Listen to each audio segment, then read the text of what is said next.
The sun rose over the plains of Moab, casting long shadows that stretched like tired fingers. Today was the day. At 120 years old, Moses felt the weight of his long journey, not in his bones, but in his soul. His steps were slow, deliberate as he began to climb the rugged path of Mount Nebo. Each stone beneath his sandals seemed to hold a memory.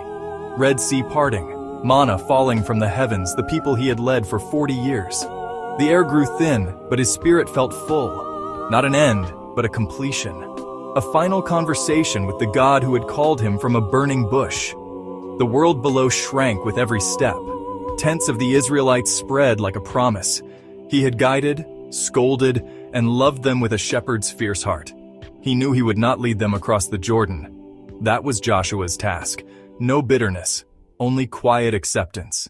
From the windswept peak of Nebo, the world unfolded before him. It was a map drawn by the hand of God. The Jordan Valley lay below, a ribbon of green snaking through the arid land.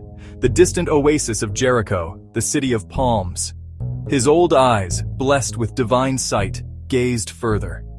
He saw the rolling hills of Gilead, the fertile lands of Ephraim, Manasseh, all the land of Judah stretching to the western sea. It was all there. Everything God had promised to Abraham, Isaac, Jacob. A land flowing with milk and honey. A home for the children of Israel. A place to finally rest their weary feet. A gentle sigh escaped his lips. It was beautiful, more beautiful than any story could describe. He felt a pang of longing, a human wish to walk those green fields himself. But that feeling quickly faded, replaced by an overwhelming sense of gratitude. He had been given the gift of seeing it. His life's work was complete. The promise was real. His people would have their home. Into this sacred silence, a shadow fell. It was a presence that felt like a chill in the warm air, a dissonance in a perfect chord. Satan, the accuser, had arrived. He did not come with thunder or fire, but with a creeping, arrogant darkness. His eyes, burning with ancient envy, fixed upon the still form of Moses. To him, this was not a holy man at rest. It was an opportunity, a prize to be claimed. He believed Moses' body belonged to him. Why? Because Moses, for all his greatness, was a sinner. He had struck the rock in anger when God had commanded him to speak to it.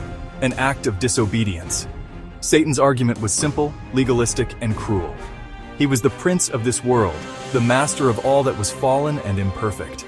Since Moses had sinned even once, his body was subject to the laws of sin and death. Therefore, it was forfeit. To possess the body of God's chosen prophet would be a monumental victory. He could defile it or worse, turn its resting place into a shrine, a site of idolatry that would lead the very people Moses had saved into a new kind of bondage. The plan was a masterpiece of malice, a way to twist a life of faithfulness into a posthumous tool for evil. But as his dark influence began to coalesce around the body, another presence descended. It was not a shadow, but a light so pure it seemed to have substance. Michael, the archangel, commander of God's armies, stood between Satan and his prize.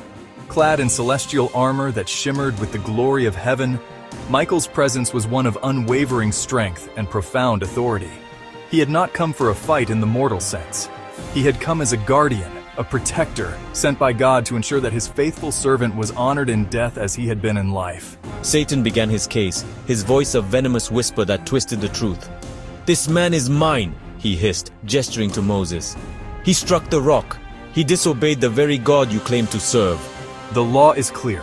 His body is tainted by sin. It falls under my dominion. You have no claim here. Justice demands that I take him.